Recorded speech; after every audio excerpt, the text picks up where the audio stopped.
ابراهيم تحرك حبيبي.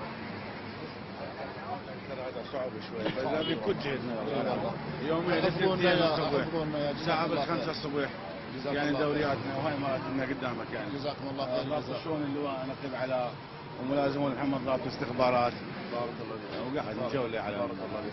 هل تسوون اذا اجتكم فرد معلومه او شيء تسووا لكم فرد زرقاء داخل الحي لمداهمه او تفتيش؟ نعم سيدي المعلومه. اذا شفتوا حركه غير يعني طبيعيه المعلومه خلال دقائق نتعامل وياها. طيب اذا عشوائيه ما تسوون عمليه مداهمه تفتيش عشوائي بالمنطقه نعم سيدي المحله ما نخليها هذه دائما نزل هاي التوجيهات اللي احنا يعني محله مثلا ما نقدر عليها مثلا ناخذ لنا دقيقتين 3 عفناها رحنا على حي الصناعي رجعنا على المكان الثاني هذا اسبوع سرقناها وسيطرات متحركه ايضا سيطرات مفاجئه سيدي يمكن تجي عن طريق 6 فسح نسبح منها دائما يعني هذا بعض الاحيان عندنا سيدي مرابطات مو سيطرات رئيسيه مرابطه كل ساعه ساعتين تنزل ربع ساعه للشارع تفتيش كل شارع يخفض هو هذا بعدين نفتح تمشي حالة السير. بشرتني بخير بشرتني. اي والله ان شاء الله. لانه الخطة اللي حطيناها الظاهر ماشي يعني. اي ان شاء الله. قضية السيطرات المتحركة والكمائن نعم والمداهمات العشوائية. دائما مفاجئ عدونا يعني خليه يحتار بينا يعني. هو هذا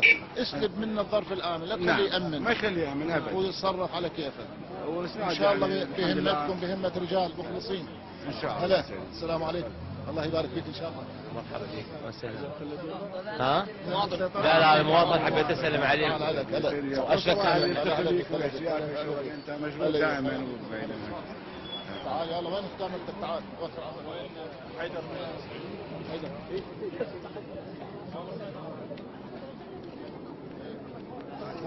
الكاميرا بدي اروح جيبها صح. حيدر حيدر محمد الكاميرا بدي اروح جيبها. وقعنا خليك منصورين ان شاء الله منصورين.